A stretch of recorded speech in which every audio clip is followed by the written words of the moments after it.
Bonsoir mes amis, ce soir je souhaite continuer à vous partager mon expérience du complexe d'Oedipe qui a été résolu et dépassé bien tard chez moi, comme vous le savez, hein, du moins pour celles et ceux qui me suivent sur cette chaîne. Dans cette problématique de l'Oedipe non résolue, il y a un volet essentiel à aborder, à savoir l'impuissance, je veux dire le dysfonctionnement érectile. J'avais très vaguement, me semble-t-il, traité ce point dans les vidéos numéro 9 et 42 de la chaîne, sans vraiment entrer dans les détails. Mais je mets tout de même le lien de ces vidéos en description.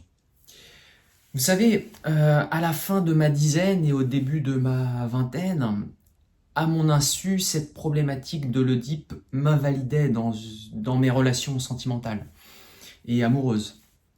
Plus précisément, bien que je fusse très amoureux de jeunes femmes que je rencontrais et qui pour la plupart m'excitaient, quand l'acte sexuel se présentait avec elles, il y avait très souvent, trop souvent, un blocage dans ma tête et l'excitation retombait très vite. Et ceci avant même le début de l'acte. Alors vous imaginez bien la frustration cumulée par ces multiples revers, autant pour l'homme que j'étais que pour la femme pour qui j'avais des sentiments d'ailleurs. Je souhaitais partager des moments forts avec elle, mais finalement, en grande partie pour cette raison, la relation capotait. La femme en question coupait court ensuite à notre lien, après moultes échecs, et c'est bien normal, hein, je ne peux jeter la pierre à personne.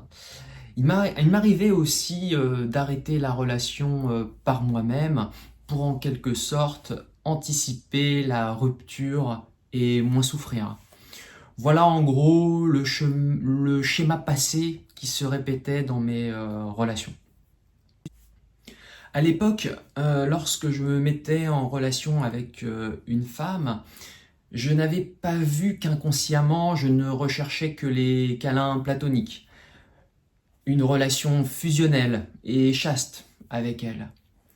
L'excitation sexuelle pour elle était là, je la ressentais, mais pour des raisons et croyances profondes, ancrées en moi, je reléguais au second plan cet aspect. En fait, c'était comme si l'énergie de ma libido était métamorphosée, ou plutôt déplacée vers un désir de tendresse platonique. En fait, à l'époque, je n'avais pas compris mes attentes maternelles auprès des femmes que je rencontrais et que je décris en détail dans la vidéo numéro 9. Alors je ne reviendrai pas sur ce sujet ce soir, c'est un gros sujet déjà traité. Je veux dire ses croyances et ses attentes maternelles.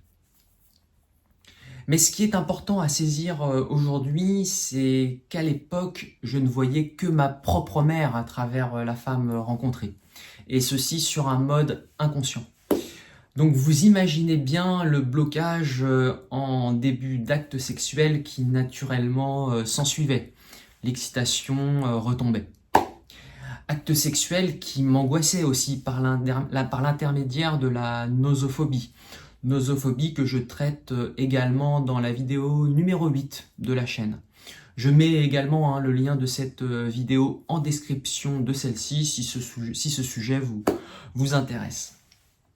Oedipe, angoisse d'abandon, phobie, toutes ces problématiques se rencontraient chez moi dans le passé.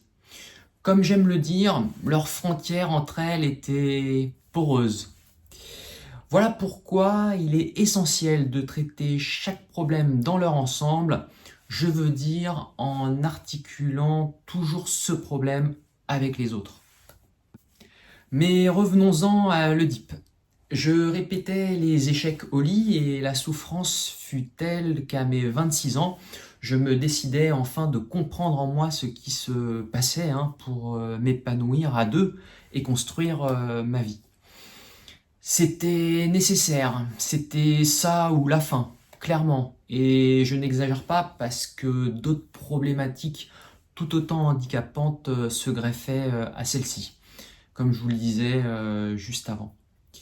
Je n'en voyais pas le bout du tunnel et je vivais tout cela dans le secret, seul. Aussi, le conflit entre une libido insatisfaite et des verrous psychiques était tel que j'étais tiraillé, désespéré et frustré, révolté. D'autant plus lorsque je constatais que mes amis profitaient, fort heureusement, de leur jeunesse. Lorsque je constatais que mes amis avançaient dans leur vie et construisaient un avenir à deux. Ce n'est que lorsque j'ai pris conscience de mes attentes maternelles auprès des femmes, ce n'est que lorsque j'ai compris que ma recherche de fusion et de câlin platonique avec elles était finalement ma seule priorité dans mes relations sentimentales. Ce n'est que lorsque j'ai réalisé que je ne voyais que ma mère à travers elle, je veux dire à travers ces femmes. Ce n'est que lorsque j'ai réalisé tout ça que ma vie amoureuse a pris un tout autre tournant, salutaire cette fois-ci, celui d'un homme enfin devenu adulte. Alors bien sûr, tout n'a pas été résolu en un claquement de doigts. Je commettais encore des erreurs avec ces femmes. En d'autres termes, je considérais la femme rencontrée encore comme une figure maternelle. Néanmoins, en début de relation, je percevais enfin ce scénario absurde, cette manière insensée de les considérer se mettre en marche. Et alors, tout de suite, je pouvais me corriger. Je veux dire corriger cette manière de penser. Désormais, je me disais, non Stan, tu sais bien que la relation platonique ne fonctionne pas et que la rupture va encore te briser le cœur. Et je me forçais alors à entrevoir, à avoir comme objectif la relation sexuelle avec ces femmes, à enfin satisfaire l'excitation que j'éprouvais pour elles. Il m'a fallu plusieurs années pour me rééduquer en ce sens, pour dompter l'enfant en moi et son inertie qui me bridait. Chose très importante à souligner, pour y arriver, je me raccrochais aussi à tout ce qui pouvait m'exciter chez la femme rencontrée, pour entretenir mon envie d'elle en quelque sorte, pour entretenir l'excitation et pour dépasser le blocage et l'impuissance qu'au fond je redoutais.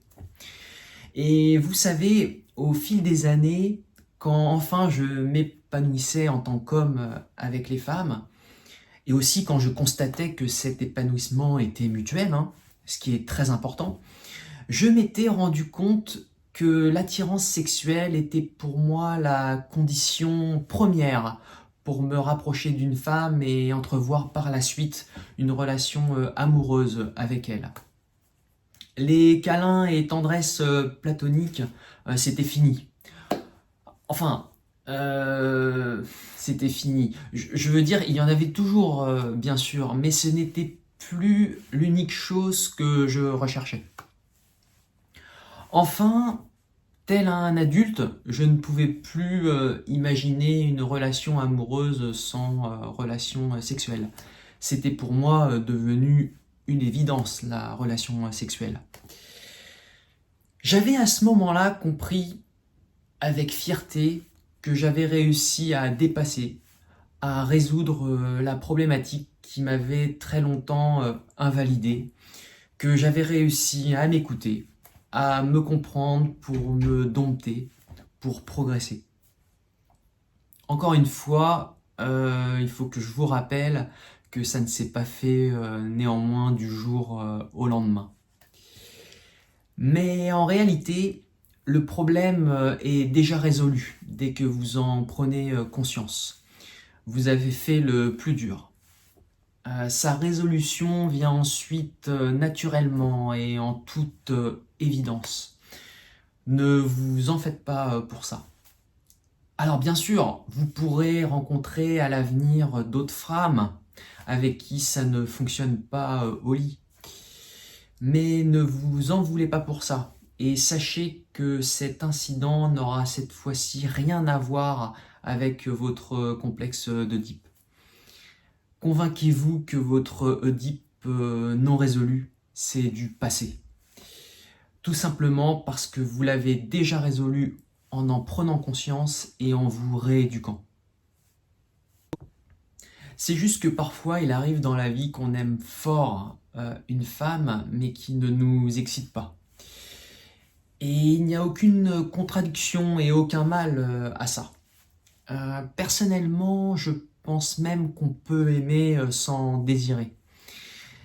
Ça fait mal quand ça arrive, mais c'est ainsi.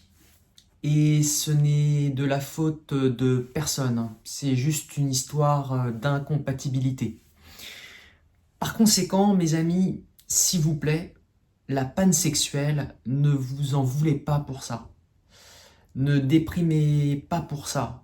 Ne culpabilisez pas. Ne vous faites pas du mal parce que vous ne le méritez pas. Ce que vous méritez, c'est le meilleur, surtout après tout ce que vous avez pu endurer. Au lieu de vous blâmer, servez-vous plutôt de cette incompatibilité pour la comprendre et pour cerner en vous ce qui a manqué chez l'autre et chez vous-même pour que ça puisse fonctionner. Servez-vous-en pour cerner en vous tout ce dont vous avez besoin chez votre partenaire pour que la relation sexuelle puisse marcher. Servez-vous-en aussi pour vous corriger. Tout simplement apprenez de vos rencontres. Je vais vous avouer quelque chose. Bien après que la problématique de l'Oedipe fut chez moi résolue, il m'est encore arrivé de connaître des pannes au lit avec certaines femmes. En d'autres termes, elles ne m'excitaient pas du tout. Ça n'avait rien à voir avec l'Oedipe. C'est juste qu'en fait, je m'étais rendu compte que ces femmes ne me convenaient pas. Et sans doute que je ne leur convenais pas. Elles étaient belles, mais je trouvais qu'elles manquaient de féminité, de douceur, d'affection. Et j'ai besoin de ça pour que monte chez moi l'excitation. C'était des femmes qui n'étaient pas vraiment dévouées dans leur relation. Et peut-être que moi non plus, dans mon comportement, je ne les aidais pas à l'être.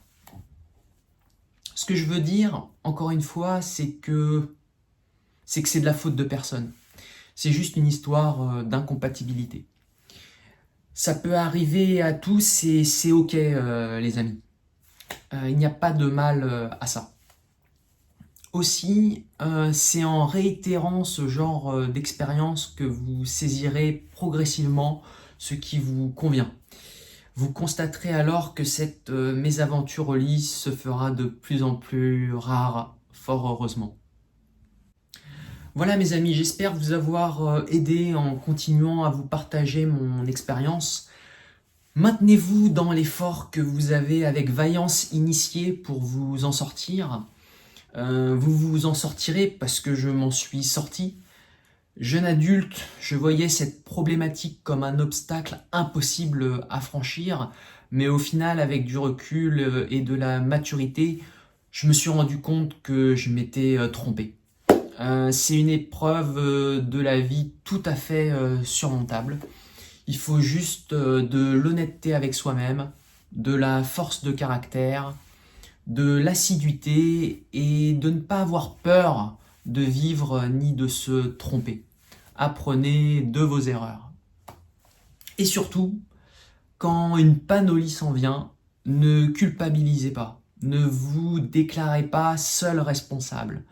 Servez-vous justement de cet incident pour vous connaître toujours plus. Cet incident doit être moteur. Cet incident doit vous servir à cerner plus précisément ce qui vous excite chez l'autre et le type de partenaire qu'il vous faut. Encore une fois, le faire en toute honnêteté avec vous-même, sans honte aucune. Je vous souhaite une bonne soirée et force à vous.